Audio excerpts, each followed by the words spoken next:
Dabhoi referral હોસ્પિટલની હાલત અતિ બિસ્માર. 118 ગામના દર્દીઓ રામ ભરોસે.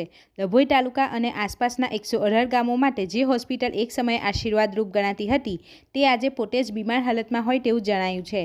હોસ્પિટલના અંદાજે 10થી વધુ રૂમો બિનઉપયોગી જાહેર કરી દેવાતા હજારો દર્દીઓને ભારે હાલાકીનો સામનો કરવો પડી રહ્યો છે.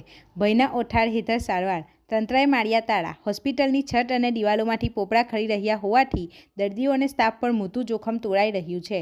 તંત્ર દ્વારા સલામતીના ભાગરૂપે રૂમોની બહાર આ રૂમ ભયજનક છે, કોઈએ પ્રવેશ કરવો નહીં તેવા બોર્ડ લગાવી દેવામાં આવ્યા છે. પરિણામે હોસ્પિટલના મહત્વના વિભાગોને તાળા મારી દેવાની નોબત આવી છે. Blood donation room, OPD room, X-ray room, બાળકોની રસીકરણ રૂમ. દર્દીઓની હાલાકી અને ડોક્ટરોની મજબૂરી. રોજના 1000 દર્દીઓ ડભોઈ તાલુકામાંથી આ હોસ્પિટલમાં આશા લઈને આવે છે, પરંતુ મહત્વના રૂમો બંધ હોવાથી તેમને હાલાકી ભોગવવી પડે છે. ડોક્ટરો પણ પોતાની ફરજ નિભાવવા માટે અન્ય જગ્યાએ બેસીને કામચલાઉ વ્યવસ્થા હેઠળ સારવાર આપી રહ્યા છે.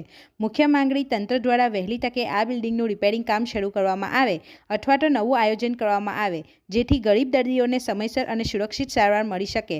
હાલ સમગ્ર ગુજરાતમાં ટેકનોલોજી હોસ્પિટલો બની રહ્યા છે. ડભોઈનો પણ વ્યવસ્થિત હોસ્પિટલ બને તેવી દર્દીઓની માંગ ઉઠવા પામી છે. રિપોર્ટર ફજલ રજાક ખત્રી સાથે ગુજરાત અદ્ભુત ન્યૂઝ ગુજરાતી.